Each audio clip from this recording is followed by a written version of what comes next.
on the start line. Of course, up ahead, the Nord curve with a big runoff where people often make mistakes. Through there at 112 miles an hour, then up to 142 miles an hour, up to fifth gear to the second slowest corner on the track, the Eccleston curve. Then we're into one of the fastest parts of the circuit. We flick left and then round the long parabolica. And we expect the cars to be opening the DRS systems around here as they accelerate right up to 260 kilometers, 160 miles an hour before the hard braking, which will bring them down into the hairpin there, first gear corner, just 40 miles an hour, 65 k's there. Then back on the main old straight for a little section where the corners don't have names. It's a fast right down into a much slower second gear left-hand corner. Accelerating again, going to turn right back onto the main straight and coming down into the stadium section now, and round the stadium section through the famous Sachs curve. There they go into the Sachs curve, that one taken in second gear. Lots of traction needed out of here. Accelerating then through another right-hander which doesn't have a name into the south curve. Just about 135 k's, 85 miles an hour, put you back on the main straight and past the finish line for glory, or maybe less. So that is the circuit here at Hockenheim. 4.574 kilometers. Our race distance tomorrow will be 40 laps, but coming up the qualifying, Dave, and there is the list from free practice where it was raining as well. They did briefly use the DRS. They had the special concession to use the this new tippable wing, if you will, and it was Mike Rockefeller who was the fastest. British fans might know that for most of the session it was actually Andy Priaulx. He dropped down to 15th, but he was fastest for much of the day.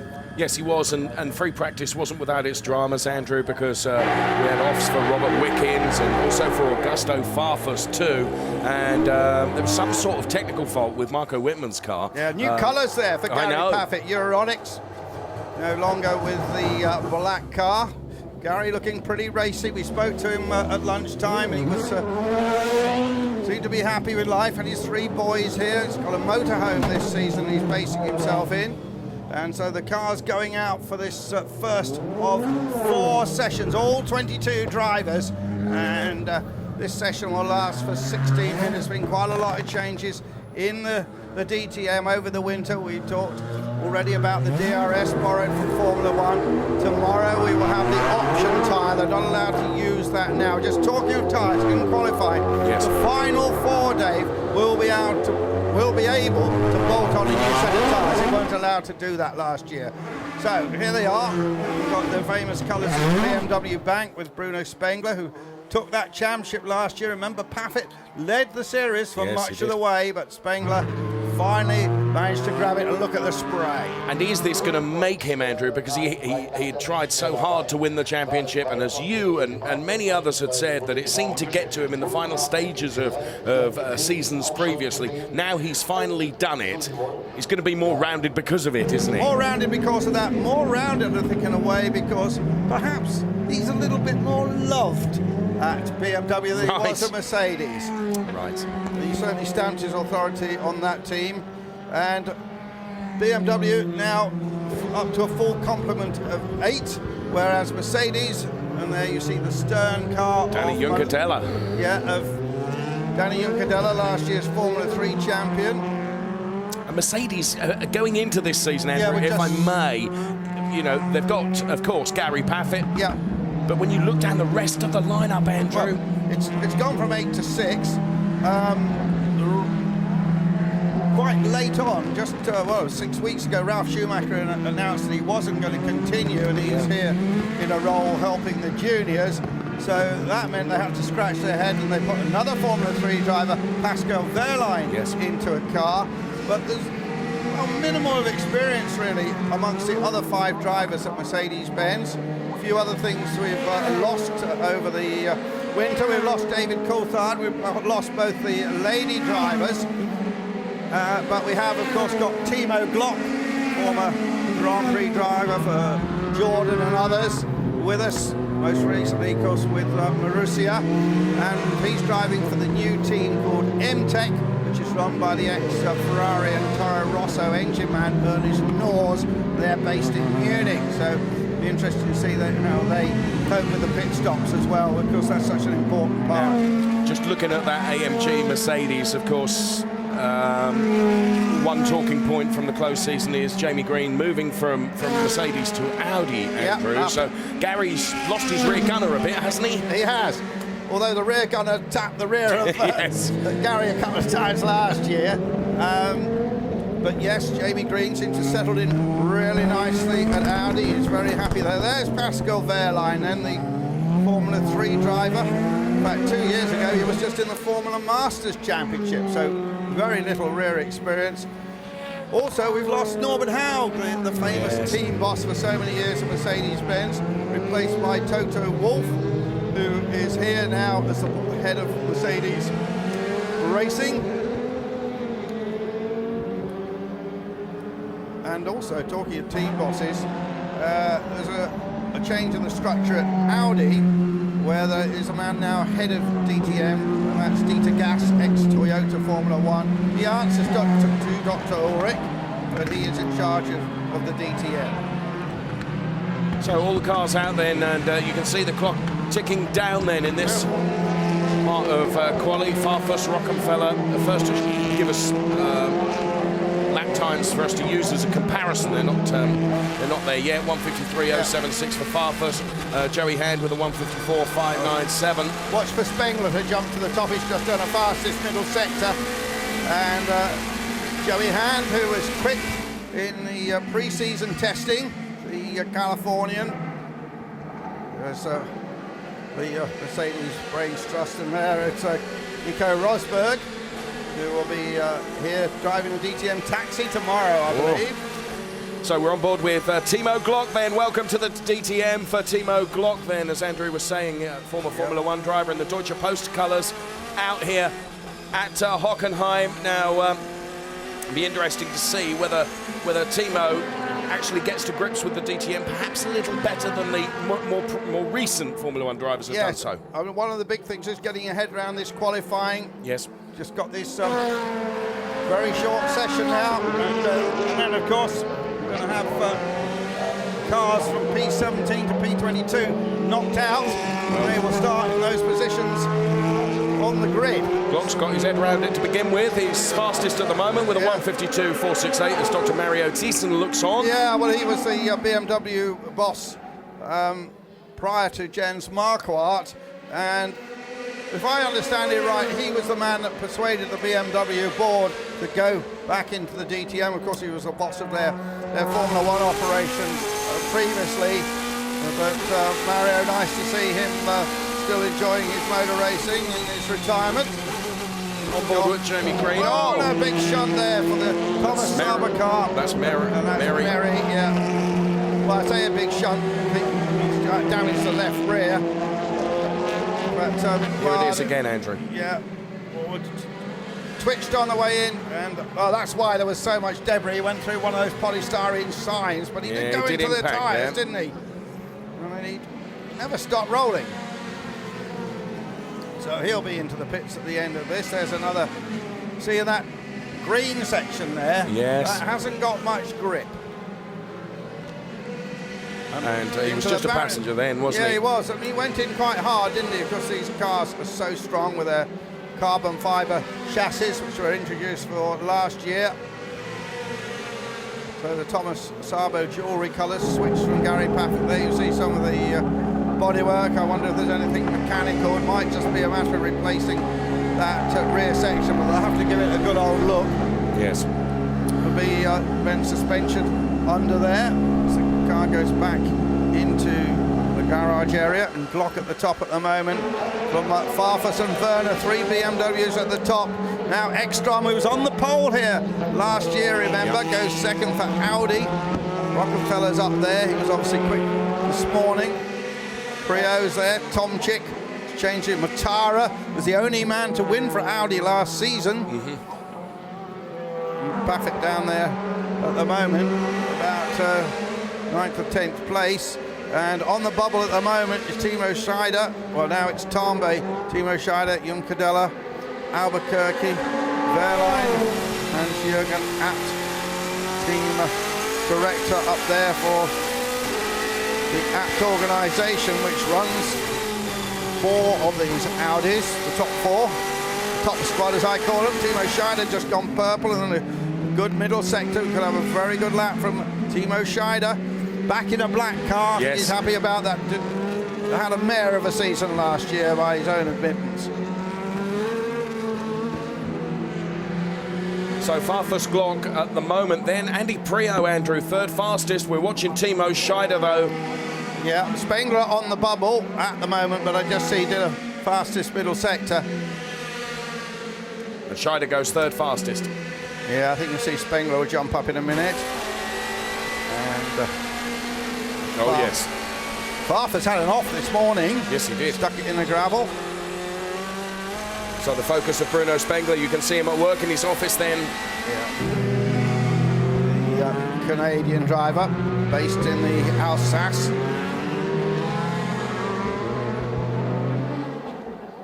Farfus. Whitman up there. Whitman, who has come out of the Euro F3 series, and last year Whitman was the test driver at BMW. He was at all the races, didn't get to drive. I was going to say, how much of an in does that give him in terms of the experience of the car, Andrew? He did quite a lot of the testing. Yep. And so a lot, I would say.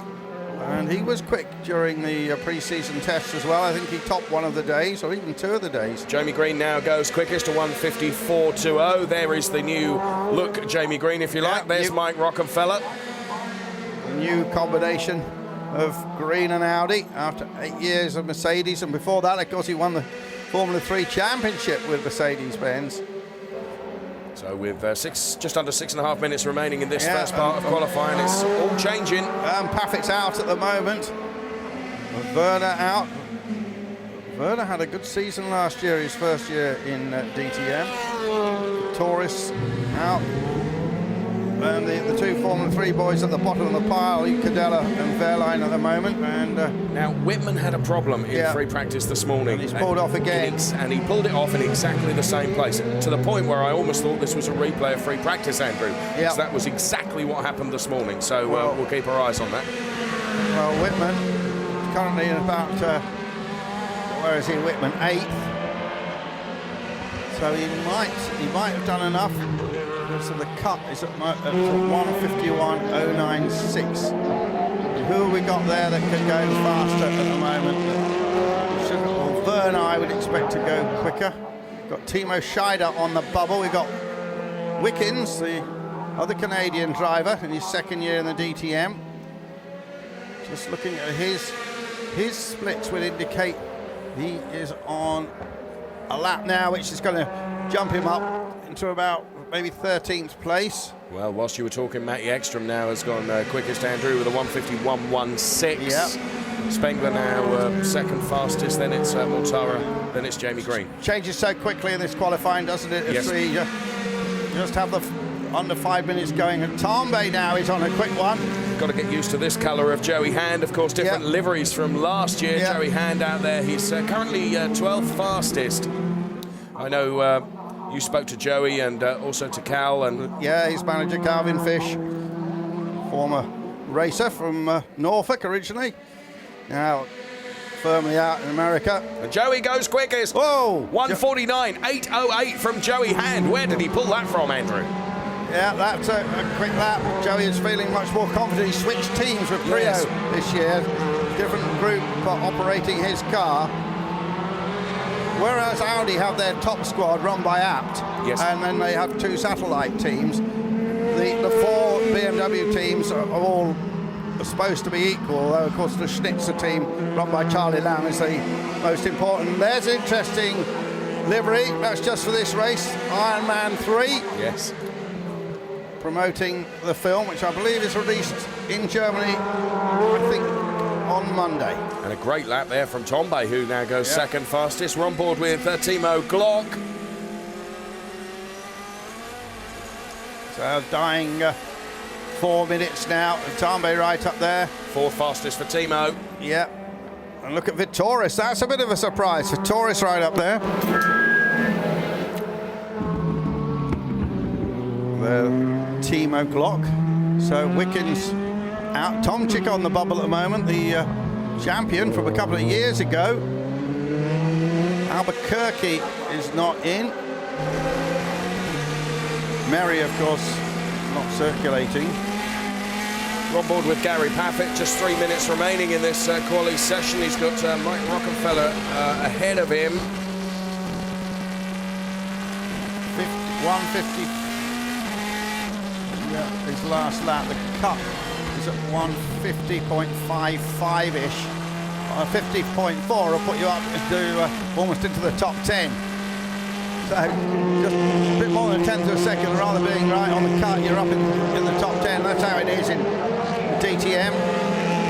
There's Ty Gardner, who is part of the management team of Gary Paffett. And Tony alongside him, the physio, long-term physio for Mercedes-Benz. Fairline crosses the line. Wickens out at the moment. And anybody on a quick one? Albuquerque might be on a quick one. Watch for Albuquerque. Albuquerque's going to get in, I'm pretty sure of that. And I could knock Rockefeller out. Rockefeller's on a quick lap as well, though. But Albuquerque had a very poor final sector. Dropped 3 seconds on the final sector. Albuquerque looks he was going to be in. That could be him done for the day. Rockefeller on the bubble. Wickens trying to get in. Rockefeller out on a lap. Ekstrom out on a quick lap as well. He could vault from 9th. Watch for that. Farfus also on a quick lap out there. With Hand on the top of the pole, the Californian. Also been racing in the American Le Mans Series this year. Ekstrom goes quickest now. Ekstrom goes quickest. 1:49.744 for Matty Ekstrom. Then he's knocked Jerry Hand off that top spot at the moment. We're watching Augusto Farfus then. Now, what's Augusto going to do here? They go across the line, and he goes first. He goes quickest. He showed moments of brilliance last year, didn't he, in his debut season? He had his one victory at Oschersleben. So, Farfus, all that experience in the World Touring Car Championship, where he was a teammate to Andy Priaulx. Priaulx is down on 15th place. He's a bit in danger now as the flag is about to fall in half a minute's time. Just looking down at see who's going quickly. Albuquerque is on another lap, but it might not be good enough. It might just get him in. Don't think it is actually. It depends on his final sector. So Albuquerque might get in. Mortara is and Molina out at the moment. And I don't think they're going to make it. There's Rob Wickens on a 24.9. Really looking for a 24.7. First sector 49.6. Well, it's going to be close. Yes. So Rob Wickens in the chainsaw car. Could we have a chainsaw massacre here? I knew I'd say that pretty soon into this sponsorship.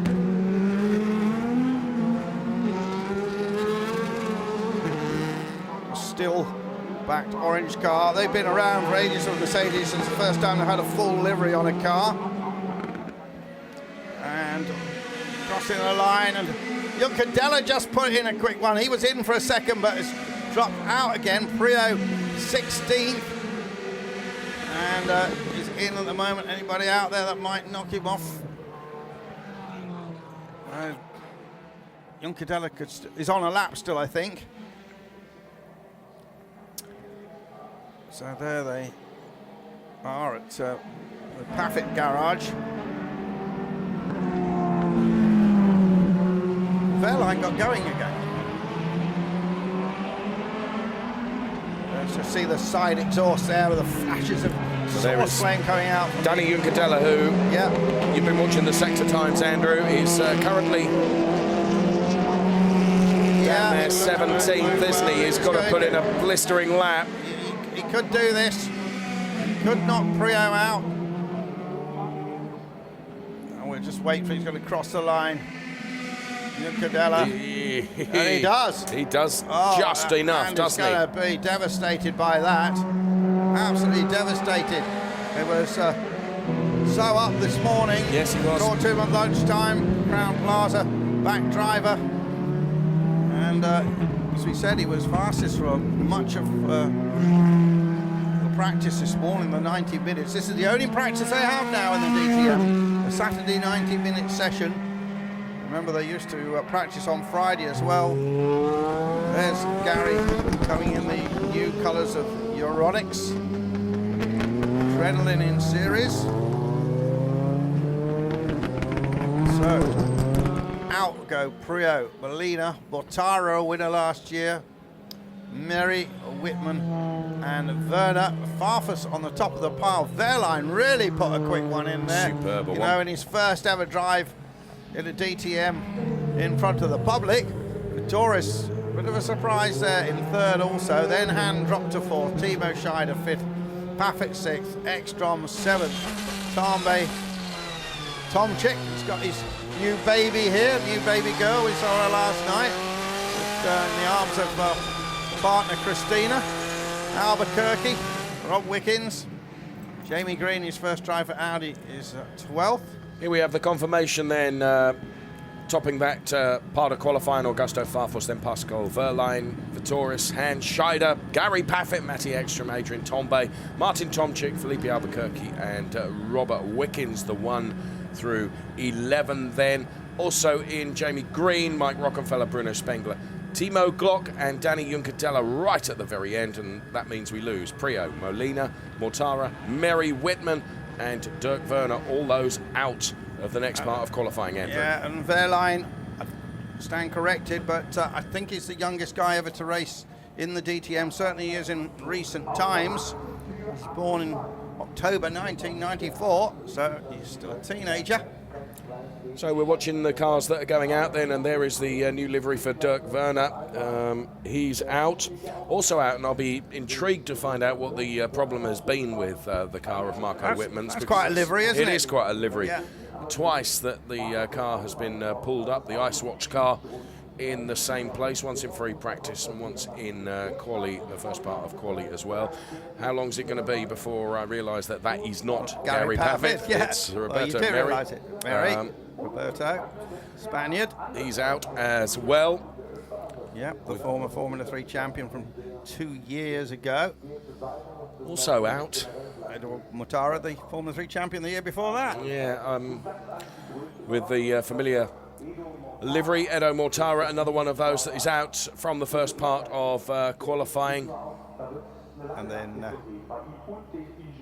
RS5, we called these DTM Audis the A5s last year. Yeah. Very different to my A5, I have to say. But now they're calling the RS5, which of course is the upmarket fast version of the A5. Oh, look at the water streaming out of... and Andy will be thoroughly disappointed because he was just in. It was literally the dying seconds of the session that Andy Prio got put out of that as well in the Crown Plaza BMW.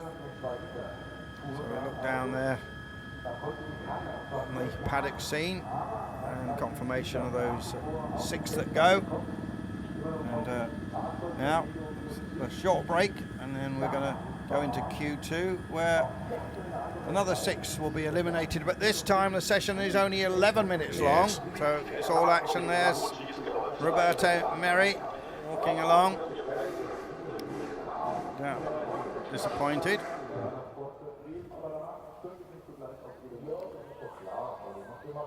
And we can now hear from Edo Mortara. Yes, indeed. I'm here with Eduardo. Eduardo, how very disappointing. Last year was so good for you in compared to your other team colleagues for Audi, and now in the first qualifying, you're out P19. What happened, and how do you feel about that? I feel, of course, I feel bad. It's not funny and not nice, when you are, I think, 19 or 18, something like that. It's my worst qualifying ever, and obviously we need to analyze what happened. But when I drove like my 3 laps in that qualified me, I didn't do any mistakes, and actually that was pretty much what was in the car, and so we need to understand what went wrong, basically. All right. Thank you very much, Edo. Back to you guys. Yeah, thanks very much, That's Marina. interesting, Andrew. He's pushed it as hard as he could, he felt. He said, yeah, there's some of the crowd tucked in this vast grandstand complex here in the stadium at Hockenheim. Just looking there at Timo Scheider's car, long-time supporters Auto Test magazine. As we wait for this next session, might get another couple of interviews in if we can grab them. Sometimes in this sort of weather they disappear very quickly.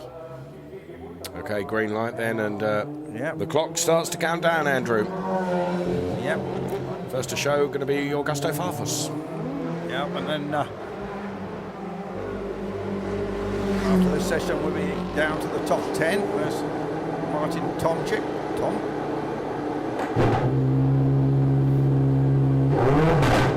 Oh, now we can hear from Roberto Merri. Yes, this certainly will be interesting. Roberto, what happened? You had a crash there, but then you still tried to drive again, but it's just not manageable anymore, the car? Yeah, I did a stupid mistake in the entry of the motorhome. I crashed the car there, and the car was competitive, I think, enough to be Q2. And then the car was too damaged then to reach again the qualifying, and then I had some problems when I went again on track, and it was really hard to drive it, some vibrations, but it's like this. Tomorrow is the race, and we will try to do our best and to gain as many places as I can. It's going to be difficult from P20, I guess. Yeah, it's quite difficult, yeah. We will see what I can do. All right, thank you very much, and back to you.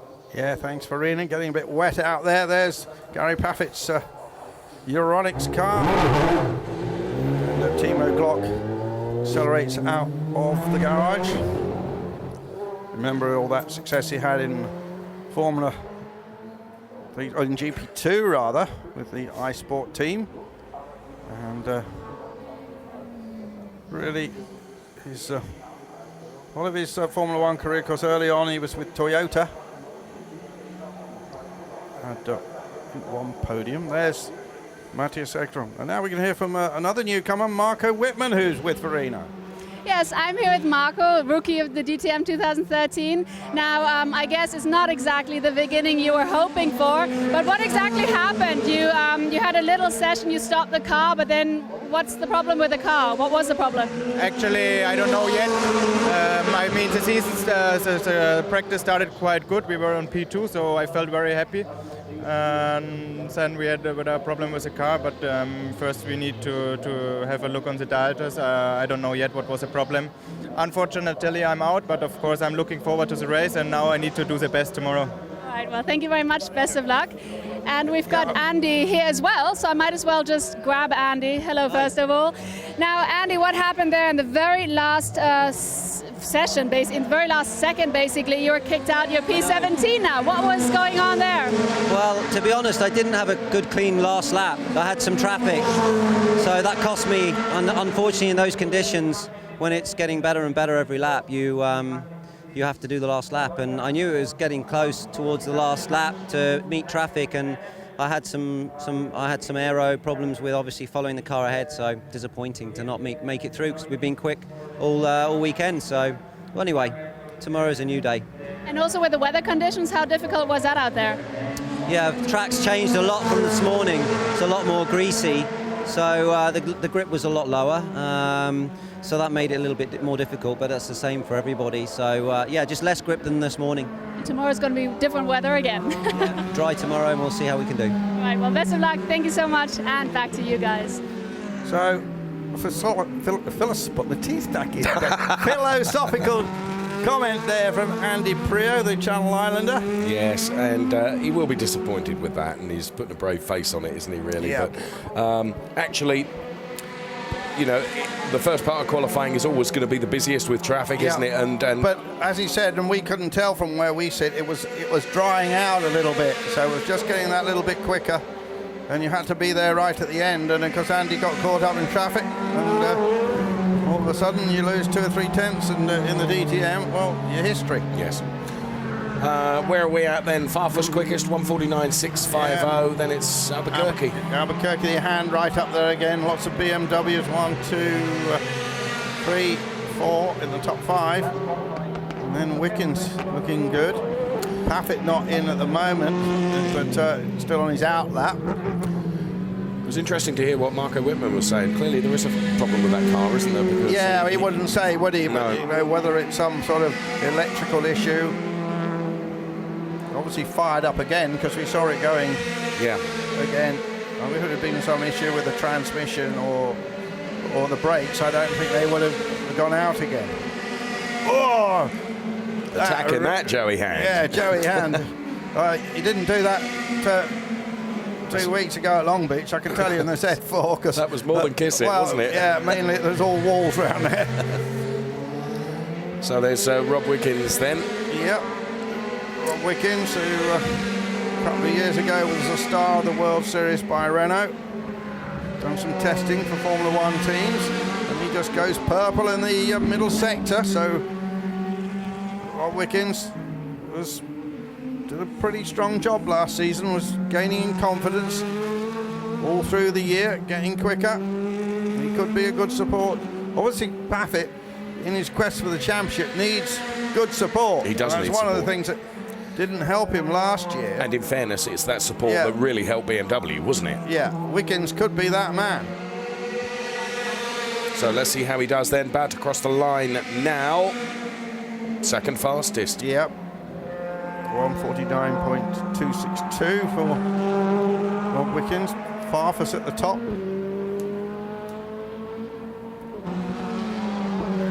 There's a Iron Man car again.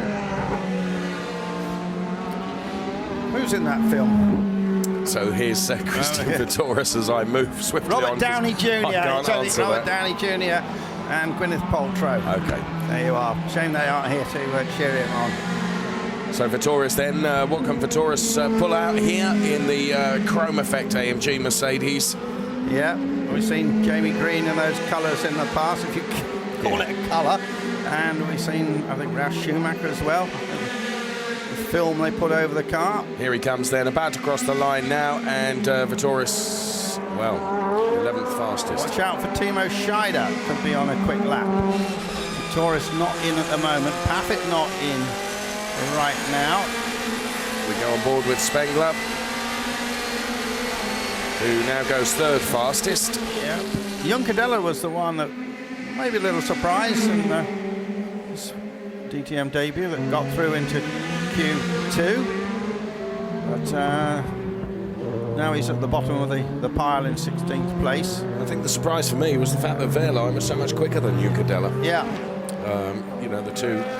And now Hand is on the bubble with 3.5 minutes to go. Effectively 2 more laps for these boys. So it's at the moment Audi, BMW, Mercedes. Yeah, just trying to see, Dave, if there's any sort of dry line at all appearing. There isn't yet, is there? No.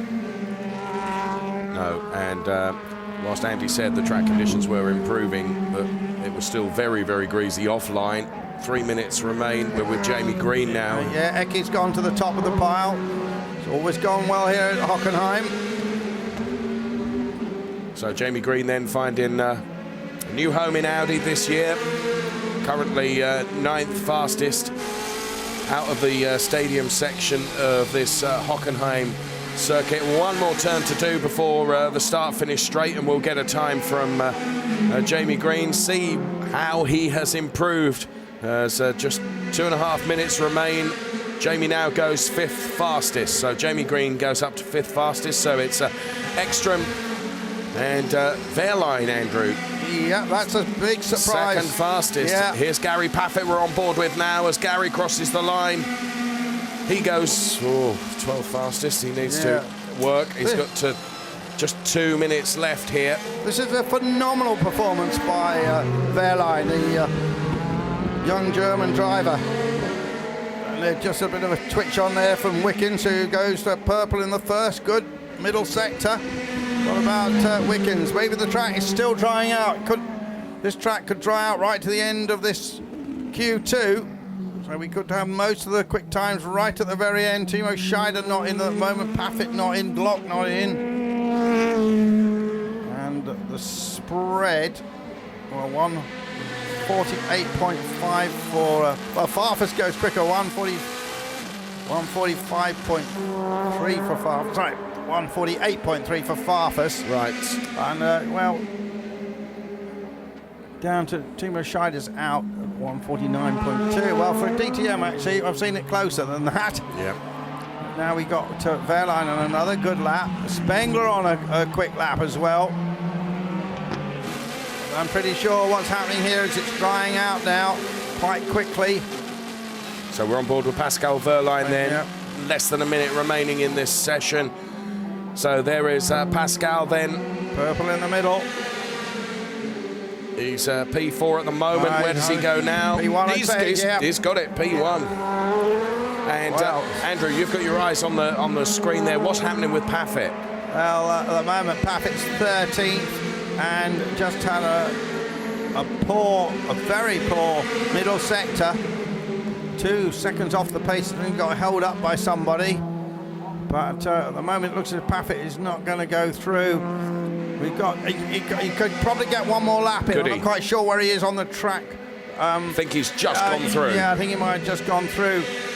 And well, it's all down to this one, or Gary's going to be mired in the second part of the grid here. And Rockefeller, 13th. Yeah, Rockefeller. So we're on board with Paffett now. This is the crucial one. Gary needs to elevate himself. And well, he's on a reasonably good first sector. Got no traffic in front of him. Should get him in if he can keep up this pace. So to the hairpin he goes then. Yep. Absolutely every corner has got to be bang on for Gary Paffett in the new Euronics liveried Mercedes. That's what Gary's so good at, though. Came so close to being a McLaren Formula One driver those years ago before Lewis just snaffled it from under him. There's Timo Scheider looking for Paffett's middle sector time. Let's give us some reasonable indication whether it's going to be in or not. Spengler's on another quick lap out there, and Paffett on a good middle sector. Scheider goes 7th. Scheider goes through. I think Paffett's going to just get in, and he might not green out. That would be ironical. Yes. So we're on board with Gary Paffett then. And Junckerdela's on a quick lap as well. Watch out for Junckerdela. I think Albuquerque is done. He's out. He'll be starting 16th. Glock, I think, he's not going to make it past this session. He's got some things to learn. There's a checker flag. Goes 7th fastest. Yep. Paffett goes 7th. It's a bit of a... And watch for Junckerdela jumping in there in a moment. Oh, did he get held out? Not really. Have to change line. And Junckerdela just gets in, and Tomczyk goes out, and Green is out. And Tombe out. And Rocky. So Wehrlein at the top. What a surprise. That is motor racing for you. Yes. You never know what's going to happen. And particularly in the DTM. And Wehrlein atop of the pile through to the top 10. Remember, we're now going to knock out another 6. We'll have a little break here just for a few minutes. We knock another 6 out, and then we get the last 4. Then they have to do the one flying lap, one out lap, flying lap, in lap. And that's how it'll be decided. They're allowed to put a new set of tyres on for that. This is shaping up to be a very, very interesting grid tomorrow. I mean, look at Tone Wickens right up there as well. We didn't see him qualifying that high. I don't think Wickens certainly didn't get in the top 4 last year for qualifying. There's Jamie Green going through, out, and you predicted that. Green. Rocky, a Le Mans winner a few years ago, and 3rd last year, in fact. Not involved in the prototype racing this year. Of course, the prototypes racing Spa this weekend, and certainly in the preliminaries, they were quicker than the Toyota rivals. Quattro cars have got intriguing front-wheel drive system, including a flywheel developed by the Williams Formula One squad. And, quite an incredible machine. It's been trying the long tail out for Le Mans. Of course, Le Mans not that many weeks away now. So, what's going to happen in this next session? Can Wehrlein keep his head, as they say? Well, that would be remarkable. Absolutely remarkable. But he's been remarkable so far, hasn't he? Yep. 1:47.890 was the time then that Wehrlein set, as we see Ralf Schumacher and Peter Mucker there having a discussion. Well, yeah, of course, he drove for Mucker last year, Pascal Wehrlein, and still being run by Mucker. And Pascal Wehrlein at 18 of 2011 Formula Master champion. Got a lot of karting success. Isn't it interesting, Andrew? And you'll probably tell me off for saying it, but Ralf Schumacher could have more of an influence on the success than from the position he's in now than driving, perhaps. And quite how heavily he's involved with those young drivers, I don't know. Okay, here's the session 2 then. Wehrlein, Farfus, Wickens, Vitoris, Ekstrom, Spengler, Paffett and Scheider, then the top 8 from Q2. 3/4 of a second in that. Yeah. And only just in at the end, look. But he is in, and that's good to see. He's in the top 10. So we lose Tomczyk, Green, Tombe, Rockenfeller, Timo Glock and Felipe Albuquerque. Some names in there we would have never expected to lose, Andrew. Yeah, we got still an overcast sky, Dave, but I believe it has stopped raining. We're in the back of the big grandstand here. It's got a huge overhang. It's difficult. There's no rain dripping off the edge of it anymore. And I'm pretty sure that track is drying. It's going to get quicker and quicker. You've got to be in the right place at the right time for this, in this next session as well. So Felipe Albuquerque then out. We see his Glock car. out with the Deutsche Post machine. We had 3 Deutsche Post cars last year. We've just got the one. Glock, of course, have been involved with them for a long time. I think one of the first people they sponsored, Timo Glock. There is the Brazilian-coloured Schaeffler car. Though there's no connection with Brazil at all. And that's the colours that Tomczyk used to win the championship a couple of years ago. Here's the Iron Man. Ironman 3. And young Adrian Tambay, who had been the youngest man in the DTM until Pascal Wehrlein came along. Jamie Green in the Red Bull car. So no fairy tale for him in his first drive with Audi. Well, no fairy tale in qualifying. A lot can happen yet. Tomczyk, a former champ from 2 years ago.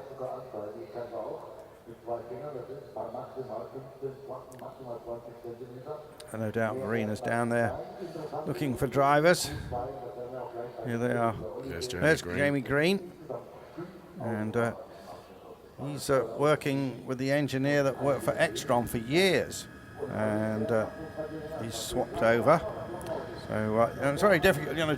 The engineer is such an important part of you here, but we can hear from Jamie Green now about missing the cut. Yeah, I'm here with Jamie now. I'm still getting used to you in the Audi suit, but are you also still getting used to your car? I mean, P12, probably not the thing that makes you too happy. Yeah, I mean, that was a typical qualifying session where the conditions are changing the whole time, and just getting it right with the tyres and a little bit of luck, really, to judge the conditions properly at that time is what makes a difference, and we got that a bit wrong today. But all in all, do you have a good feeling with the car? Yeah, I think we're okay, but obviously still have some things to learn. We don't get much track time, so I'll be learning through the race as well tomorrow, but certainly not over. All right, thank you very much, Jamie. Back to you guys. Yeah, Jamie Green, originally from Leicestershire, now resides in Monte Carlo. He's got 2 sons. One must be just been born recently.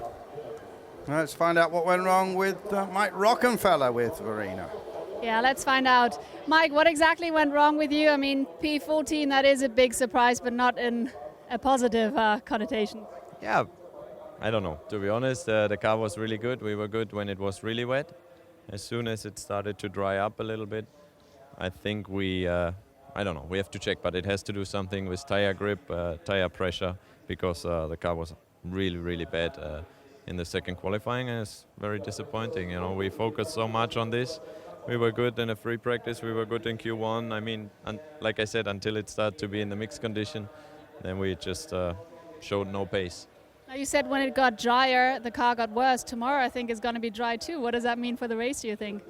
I'm still optimistic that with slicks and dry conditions the car is good. But like I said, the tire treatment, I think we have to look into what we did wrong or where is the problem, because it's difficult to explain. You know, you feel good, then all of a sudden if you just have no grip, it's not that I can say one corner the car was not good or I made a mistake there or here. It was just slow. So let's see what tomorrow brings. Thank you, Mike. Back to you. Verena, connotation, if you look at the English dictionary there. Very good word. Very good Was that word. correct? Yeah, absolutely, yeah. Oh, yay. Well done. Impressed with that. Yeah. Okay, right, the clock is ticking down once again, Andrew, and it is fast and furious, isn't it, this qualifying for DTM and the race tomorrow, and that's what makes it so entertaining and so exciting. But before it all starts, we can hear from Martin Tomczyk. Yeah, Martin is here now, starting in P11. I mean, that is not the best start into the season, is it? What was the problem, or what do you think? What were you tackling with? Actually, that's a very shit start in the season, I would say. But nevertheless, it is like it is now. The weather conditions definitely were not the best to prove our overall performance, I would say. But yeah, at the end, I went out too early and I overheated the rain tires. I couldn't follow the others at the very last 2 laps. And then I went down. I went down to position 11. So at the end, for me, for sure, it's disappointing, but we see perhaps our new special rules for tomorrow's race will help me to come a bit more to the front. I guess it's going to be definitely a lot more challenging and more exciting for us viewers also, right? I hope so. I hope we can show them what, or we can prove the new option tires and the DRS system, that the spectators see some more overtaking action. I will try my best to show the spectators the overtaking, and I hope I can do it. Thank you very much. And last but not least, we've got Timo Glock here. Hello, Timo. First of all, welcome in the DTM. Now, obviously, you all know him from Formula One, but now here at the DTM, you're a rookie, and now P15. Did you kind of expect that, or are you disappointed? I mean, it's the first qualifying in the DTM. Yeah, I mean, you shouldn't expect a lot in the first quali, but I have to say in Q1 I was quite good on the pace from the beginning on, and I was the top 5 a couple of times in Q1, but then suddenly my lap times dropped, the others got quicker, and we need to understand a bit about that, and especially in Q2 as well. We went on a new set, and I think it was the wrong way. I think the used set would have been quicker because I just had too much sliding, and you know, it's experience we need to understand and need to learn about and make it the next time better, but the feeling was quite okay. All right then, well, we'll keep an eye on that and see you tomorrow, and qualifying is continuing, so back to you. Thanks, Verena, very much, and apologies for Martin's language. Yeah, good work. It was bleak, wasn't it? It was bleak. We've had worse words to bleep in the past. But I noticed just while we were doing that interview that Paffett came in and did a tyre change. Yep. So it is obviously changing dramatically, isn't it? You can just see that just see the slightly different colour there, look. Now everybody is going on to slicks. Jumping onto those slicks, Andrew. What they're saying now, I wish we could use the options. Yeah, because we know that the options, which are super sticky, would be really good in these conditions, but in qualifying you can't use the options. So you've got to be a bit careful now on these slicks. Yes, because it's there is a line, isn't there? But that's all there is. See that line so clearly there. The minute you go off the line, you're going to be in trouble, aren't you? You are. You see the lap times will start to really tumble now. So we're on board with Timo Scheider then. We've got just on 6.5 minutes in this part of quali left before we get to the pole shootout, which is always so entertaining. And yeah, just, we're going to knock 6 out here. And Timo first to show then a 1:45.82. Parker's coming in to take the slip. Everyone's going to do it now.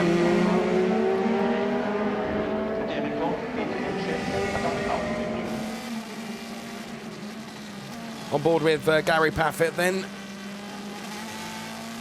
Now you can see just by being in the cockpit of that car just how twitchy the rear end is, Andrew. The minute you go off that dry line. Yeah, the tyres have come out of the blanket. Hopefully they've got them up to temperature. They're getting the tyres up to pressure as well. And the Paffett, well, good first sector time. Timo Scheider looking good now. Yes, 1:45.862. Juncadella 1:48.228. Yeah, well, this is going to be changing all the time. Of course it is. So Paffett around the hairpin he goes then. First sector 24.221, Andrew. Yeah, just remember he had that scare. He almost didn't get through into Q3.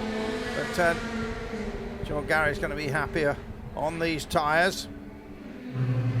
Had a lot of success here at Hockenheim over the years. Been on the top step of the podium here several times. Timo Scheider. You see how most of you are probably used to these sector times. Fast in the first part of the sector, but then obviously maybe a little mistake. Not so good in the second one, that's why it's white. If it had put in a personal best, it would have been green.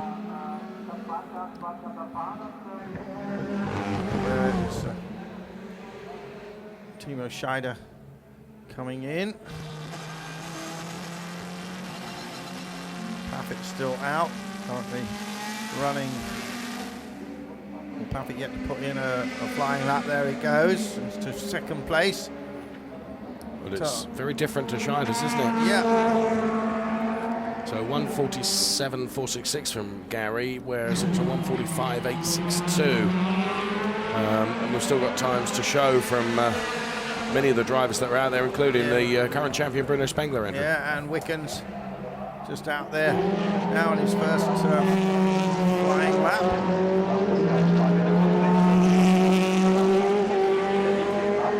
Twitch as he came out of the final corner there.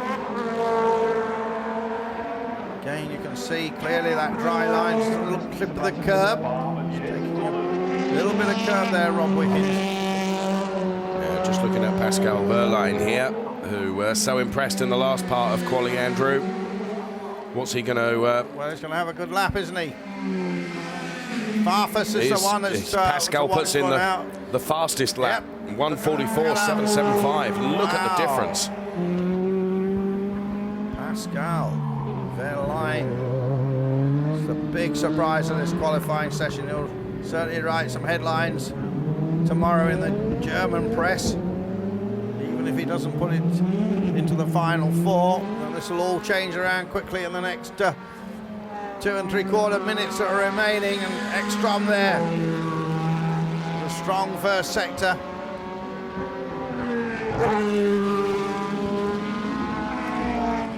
Ekstrom looking for his second pole in succession in the spring DTM race at Hockenheim, the only circuit that has 2 races during the season, as it has had for very many years.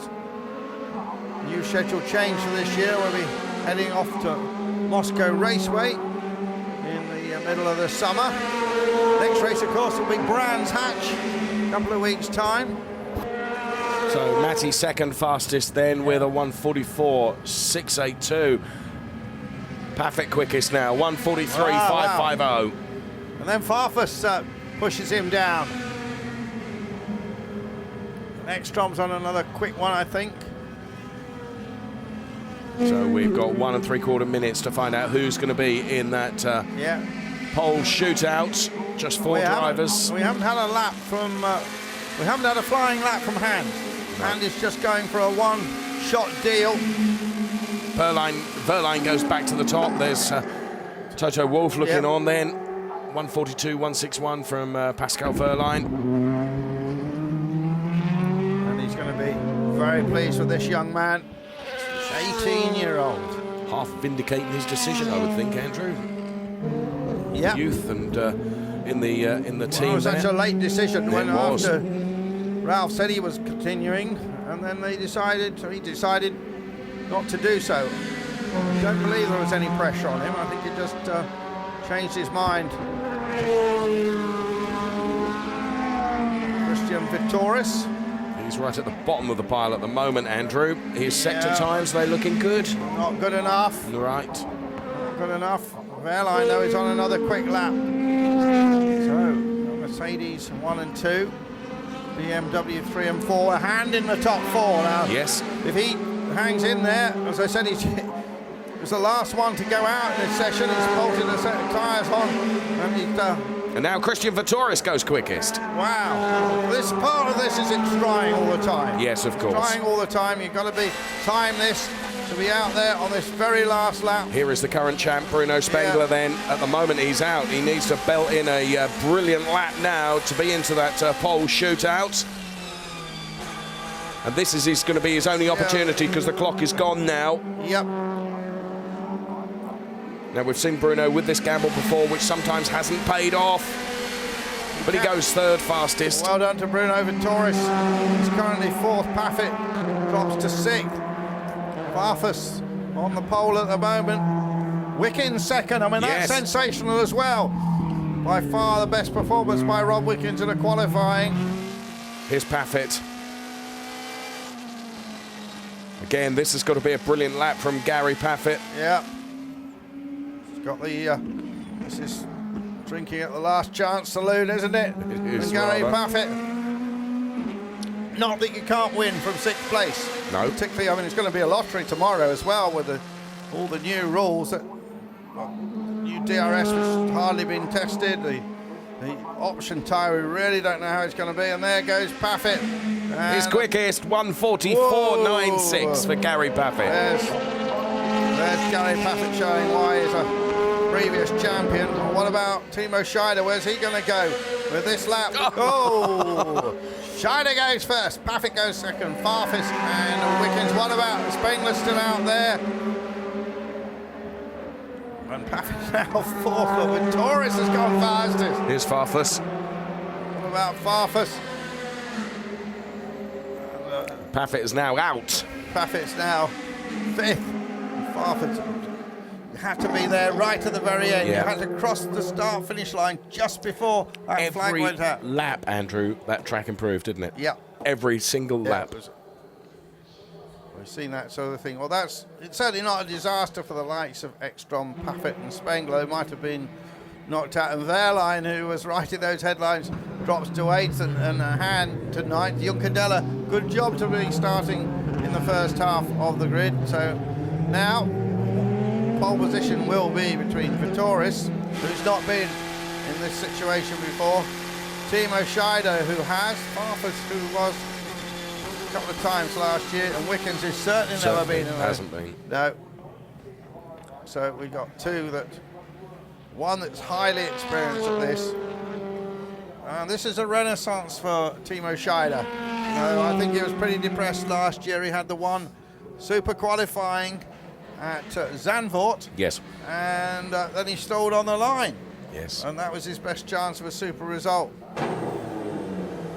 So, Timo Scheider, double champion in the past. Awful season last year, proving now he's back in a black car. He can possibly still do the business. So we will see in the BMW bank car of Bruno Spengler being pushed into the garage, which is not what Bruno would have wanted, but with conditions changing literally. Well, he can win from 7th. Yes, of course. And Paffett going through there. One thing I was pondering over the winter, this is possibly the only race series in the world where every single driver is a full-time paid professional. There are no paid drivers in this series. NASCAR comes close, but I think there's a few guys that pay their own way in NASCAR. Even Formula One, we've got 5 or 6 towards the back of the grid who have to find a sponsorship. Shows how professional this is. Nice shot looking down. Well, that was so entertaining. And there, confirmation of where we're at then. The pole shootout going to be conducted by Christian Vitoris, Timo Scheider, Augusto Farfus and Rob Wickens. And out go Ekstrom, Paffett, Spengler, Wehrlein, Joey Hand and Danny Juncadella. Yep. Though Juncadella and Wehrlein really have got to take credit for getting through to where they did, Andrew. Yep, absolutely. So And talking of Junkadella, there we see him in slow-mo as we bring you some shots of those that are not going to be in the pole position shootout, which comes up in just a few moments' time. There, Joey Hand, he's looked very, very good today, Andrew. He has, yeah. Struggled at the start of his DTM career last year, but was learning towards the end. Swapped team now, and I think he'll be pretty happy. He'll have a good run tomorrow, I would think. Pascal Verl, I know he's the sensation. Yes, he is. All right, only 8th, but he was right up there for a lot of the time. Just didn't quite time it right, I think. Spengler, reigning champion.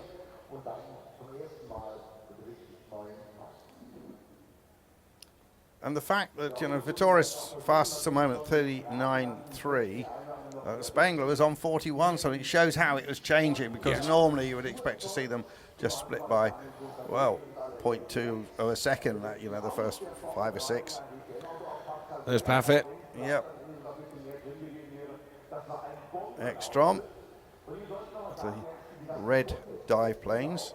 What colour are Jamie Green's dive planes? Are they? They're not green, that's for sure. Remember, in his old Mercedes days, Green had green mirrors. Yes. So it was very easy to remember which car was which. There the fans up in the grandstand as we get ready for the 4-car shootout. Unique to this series. There's the Sachs house. Sachs shock absorbers, of course, an important part of German motor racing. That's where the media centre is based. A packed paddock, because we've got the Porsche Carrera Cup here. We've got the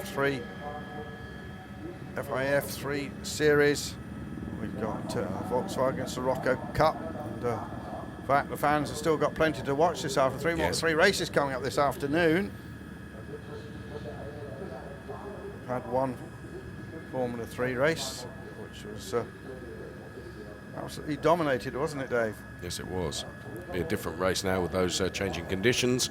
Yep. But of course, those changing conditions going to change for those that are taking part in this pole shootout as well, Andrew, in just a couple of moments' time. Yeah, just to say that Marciello was the winner, runaway winner, despite he had a win and spin. He spun on the way, just trying a little bit of track that he hadn't tried before. Found it was a bit wet and did a 360. There, Timo Scheider was big, other than Zandvoort last year. A while since he's been in this situation. So trying to see that crash helmet. He's still got those Nintendo characters. Yes. I don't think he has,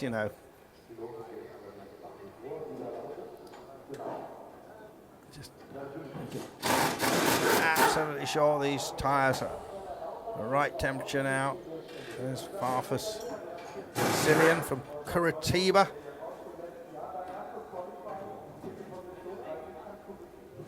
He's always a happy chap. Yes, he is. Farfus, yeah. Family here with him. Yeah, this is outward going guy.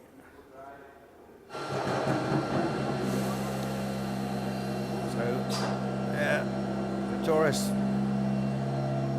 and Wickens.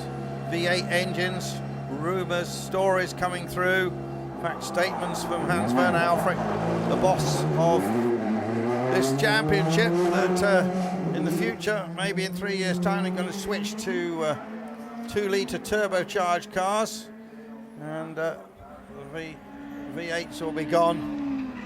It's falling in line with what they're trying to do in Japan and what motor manufacturers do. But Verina's down there with another interview for us.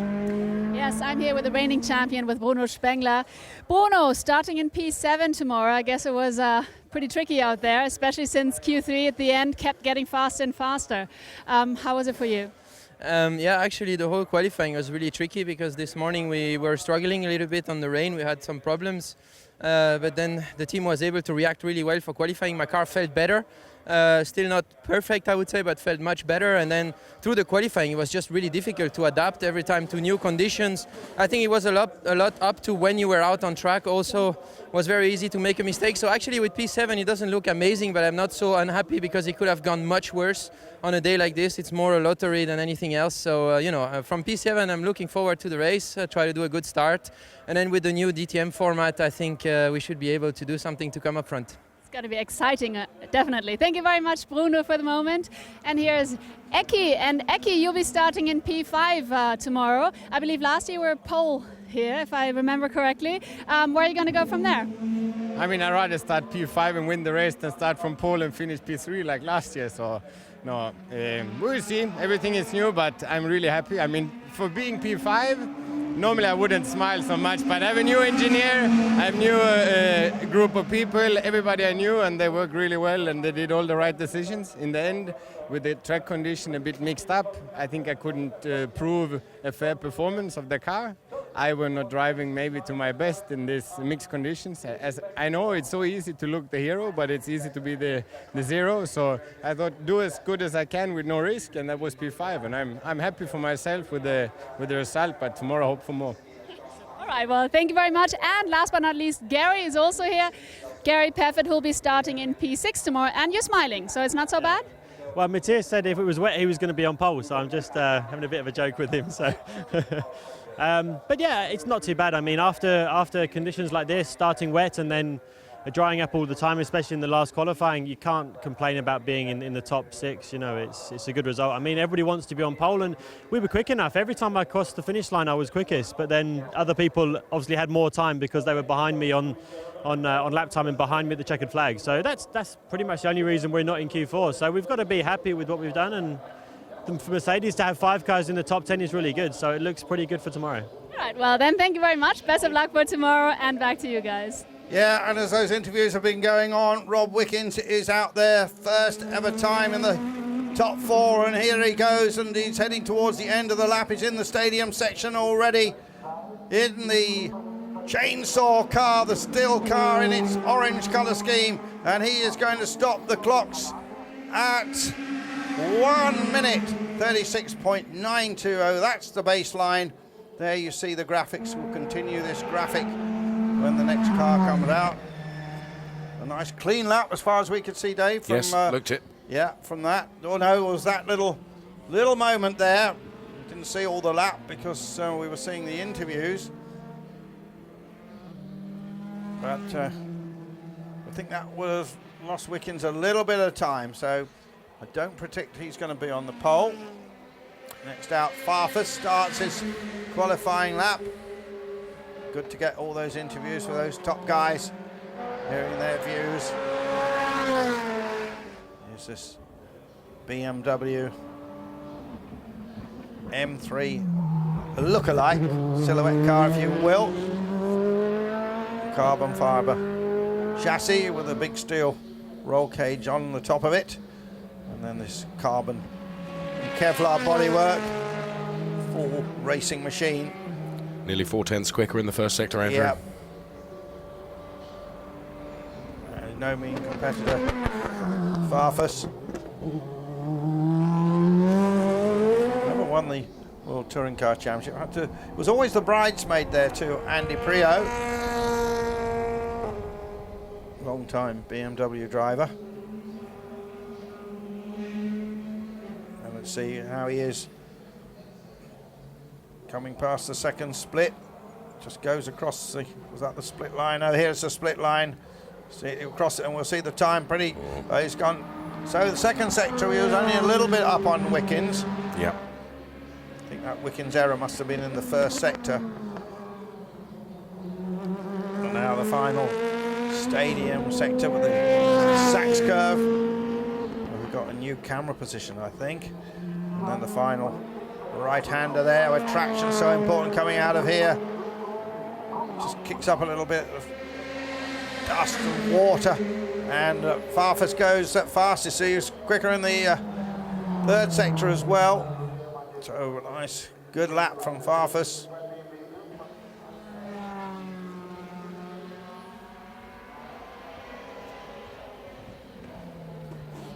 So Farfus on the slowing down lap. There's Bart Manthe, his team boss from Belgium, who masterminded the success, of course, with the World Touring Car Championship. Here is Timo Scheider then back at the front. Goes on to his flying lap through this first corner, and then up to the Eccleston turn, which is the second slowest corner on the racetrack. Again, super shot. You can see where it's wet offline.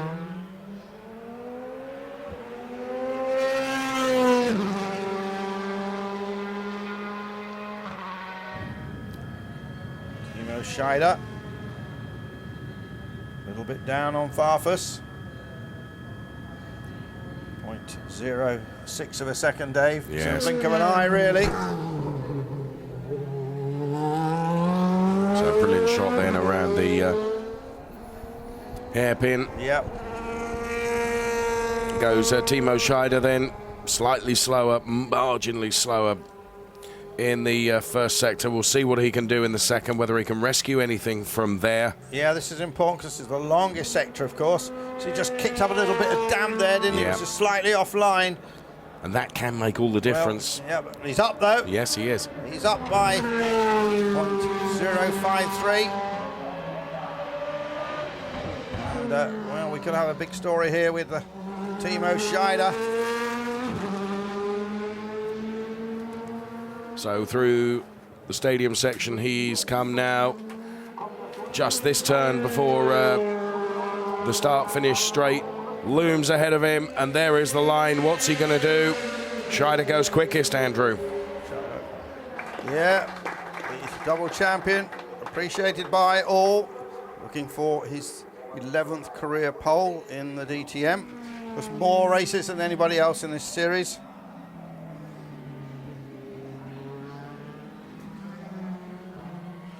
Doing some stat checks earlier on, Dave. We got a list from the ITR, the organiser of the DTM, and a list from Mercedes-Benz of how many races they'd started. They weren't the same, so we weren't quite sure who was right. So Timo Scheider, only man now who can knock him off the pole is Doris. Wickens will definitely start on row 2 of the grid. So Vittorius out there then, Andrew. Yeah. Let's see what he can do. And again, Dave, is it still drying up a bit, of course? Well, right? yes. Is it just getting that little bit faster? Now, interestingly, first sector again, slightly slower, but then so was Timo. So was Timo. So we won't read too much into that at the moment. The rumble of that V8-powered DTM Mercedes then, of Christian Vittorius. Around the hairpin, down this. Yeah, the little looking section. comfortable. Yeah, Vittorius looking good here. Again, little. Yeah, it was just a little kick Well, up I of think water. everyone's doing that there. Let's just see where he is at the end of sector 2. And he's still down. It's looking good for Timo Scheider now. Yes. Still possible. A great shot there of the stadium section around the Sachs curve. And then into that right-hander. It doesn't actually have a name, that corner. And then the sub-curve.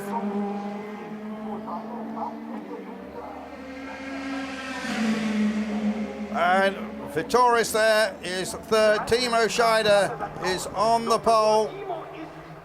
And Timo Scheider scores the 11th pole of his career, and he is back.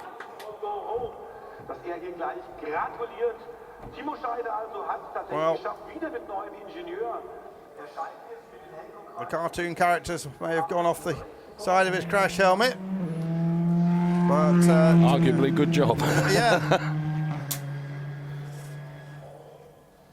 So Well. Timo Scheider, Augusto Farfus, Audi and BMW, and then the two Mercedes of Vittorius and Wickens, third and fourth.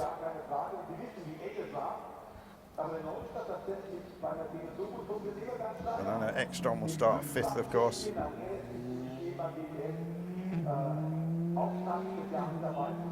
And there were the celebrations.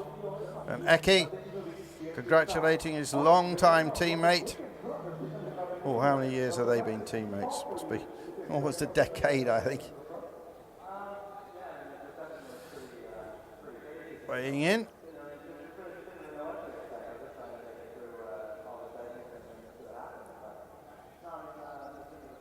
Wish I hadn't had that pasta at lunch. Now we can hear from Hans-Jürgen Abt with Verena. He'll be a happy man. Yes, I'm pretty sure he's a very happy man, but let's ask him. Timo Scheider really fought hard in the first qualifying in the season, is on pole. How does it feel for you? Oh, it's great for the team because we worked very hard the winter time and we didn't know exactly where we are. And to start with the pole position is very great. And do you think it's a little too much to say it, but is it maybe the rebirth of the champion? No, I don't think so. But it's the work, and Timo is in good shape, and I think he did a really good job, and the team, and we will see what's going on tomorrow. All right, well, thank you very much, Hans-Jürgen Abt, and back to you guys. Yeah, well, he says it's not the rebirth of Timo Scheider. Well, we'll find out that tomorrow, won't we? Yes, we will. Yes, we will. As always, drama in the DTM qualifying is what makes it so very entertaining, Andrew, it all is, the way through. At one stage we had newcomers right up there at the top, but at the end of the day, it was the man who's competed in more DTM races than anybody else. That's how he celebrated, who is starting on the pole with a second-year DTM driver alongside him, Augusto Farfus, and then another man who's relatively new to the series, Vittoris and Wickens. Yep. And then another of the old-timers. Two of the old-timers will line up on row 3. Well, they've been around for a long time in the DTM, Ekstrom and Paffett. And then the current champion, Spengler, alongside the youngest man in the series, Pascal Wehrlein. They'll be on row 4. And row 5 will have Joey Hand. And a rookie in the Juncadella from Spain, and that'll be Tom Chitton-Green, Tombe and Rockenfeller. Timo Glock will start alongside Albuquerque. Prio just timed it incorrectly with Molina, Matara and Merry, and on the back will be Whitman and Werner. But that may be not indicative of their speed either. So tomorrow, of course, we're going to have all the complications of the option tyre, which has yellow markings on it, I believe. Timing and screen will tell us too. But now we can hear from Augusto Farfus from Brazil, who always likes to celebrate. Does he? We just heard you always like to celebrate, but I guess you kind of have a reason now. I mean, P2, how does that feel? You're smiling across your face. Yeah, I'm pretty happy, honestly. It's the first race of the season. After a long winter break, difficult session, wet, getting drier. So I think we definitely, the team, myself, we managed a good session, putting the right tires in the right time. So very happy, extremely proud. Okay, tomorrow going to be a new race for us with DRS, the option tires. So that is a long way, but I'm really enjoying the weekend. That's the most important for me. I bet, and from P2, I guess it's looking very good. Thank you very much, Augusto Farfus. Back to you guys, but of course I'm going to try to grab the other two as well. Sure. Bom dia then to Augusto Farfus. And there's more shots of Timo Scheider. He made a good point, Andrew. So much to consider tomorrow in terms of strategy. You know, the new option tyres, the DRS, weather conditions. It's the unknowns of how the DRS is going to work, the unknowns of how that option tyre is going to work, how long it will last. The strategy, do you start on it? Certainly you understand that the first 4 or 5 will definitely start on the option. We believe that there's an option with the option to put it back on at the end of the race as well. But here that confirmed or denied yet, have we? Not yet, no. People are talking about it. Here's the starting grid with our graphics. Timo Scheider and Augusto Farfus on the front row. Row 2, Vittoris and Rob Wickens, his best ever qualifying in the DTM in his second season. Gets it off to a great start. Matthias Ekstrom always there or thereabouts, and Gary Paffett, former champion and then last year's champion Bruno Spengler with a total new boy.